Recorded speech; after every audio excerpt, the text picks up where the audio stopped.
Hello and welcome to the EHCtv Sports Interview. I'm Logan Nestor alongside of Joe Matthews, Emory and Henry Sports Information Director. How are you today, Joe? Good, Logan. Thanks for having me on set. All right, Joe, you're the Sports Information Director, or SID, here at Emory and Henry. Tell me exactly what that job entails. Well, basically, I take care of all the public relations and media relations for our 13 NCAA Division III intercollegiate sports.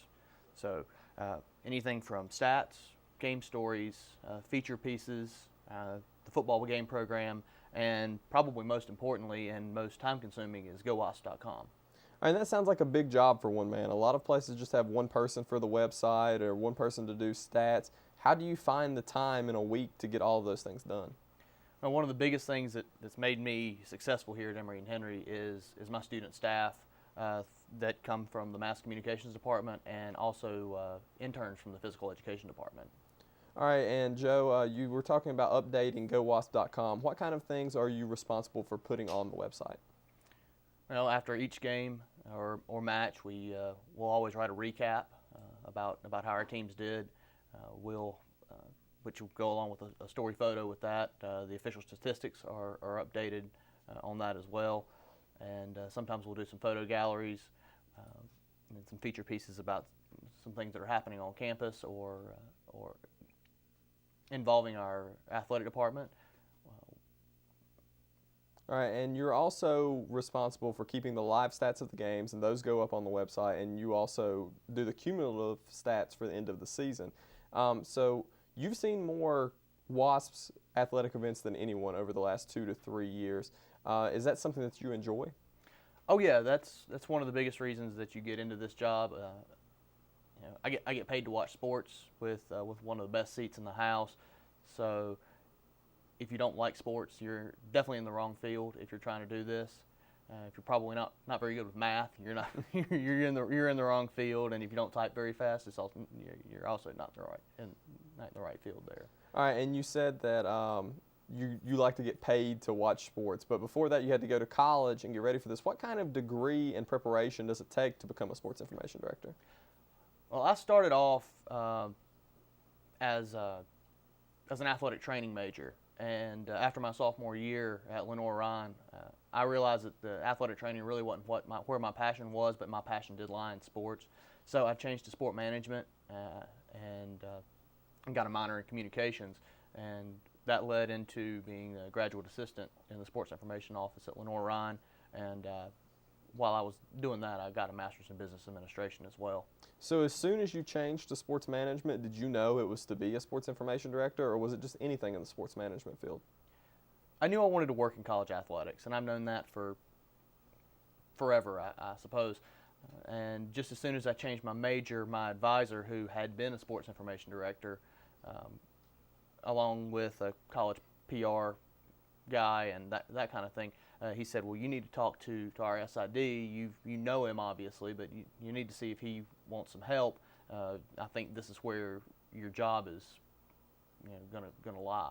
All right, and when you were in college at Lenoir-Rhyne, which is also where you did your graduate assistantship, that's a Division II school. Emory and Henry is a Division III school. So does your passion lie with the smaller college athletics, Division II and Division III, or did that just kind of happen?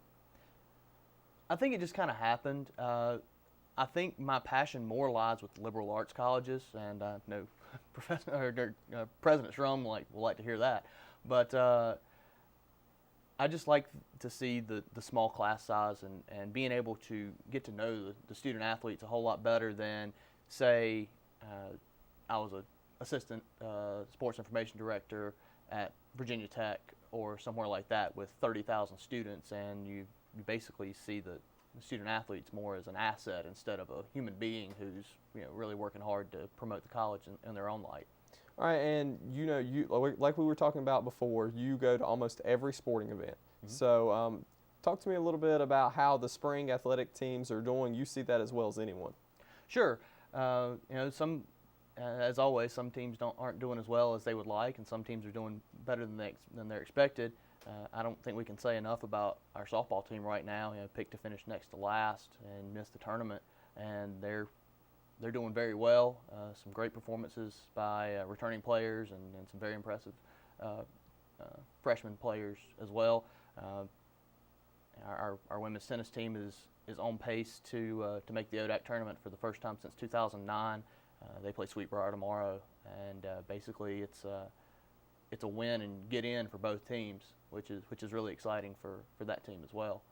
All right, and Joe, you work with all of these teams, and you obviously have to know a lot about every sport to keep stats for it and things like that. But is there one sport or two sports that you're really passionate about that you just love to be on the field doing their sports information?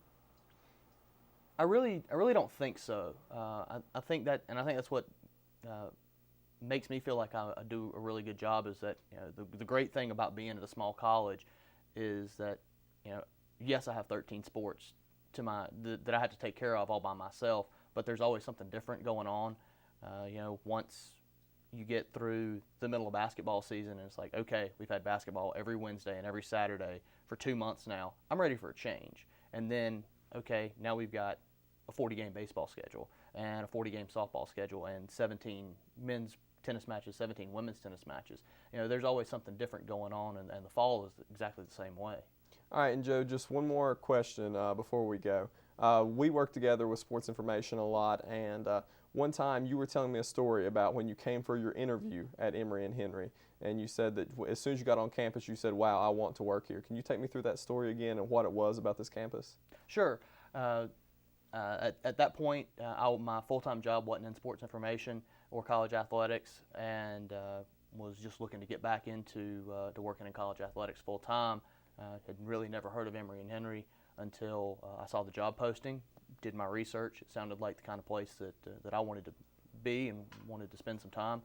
So put my application in, was lucky enough to get a phone interview and be invited on campus. And the morning of my interview, taking that left-hand turn off of exit 26 and seeing that white fence and saying, well, this is a gym. This is, how is this?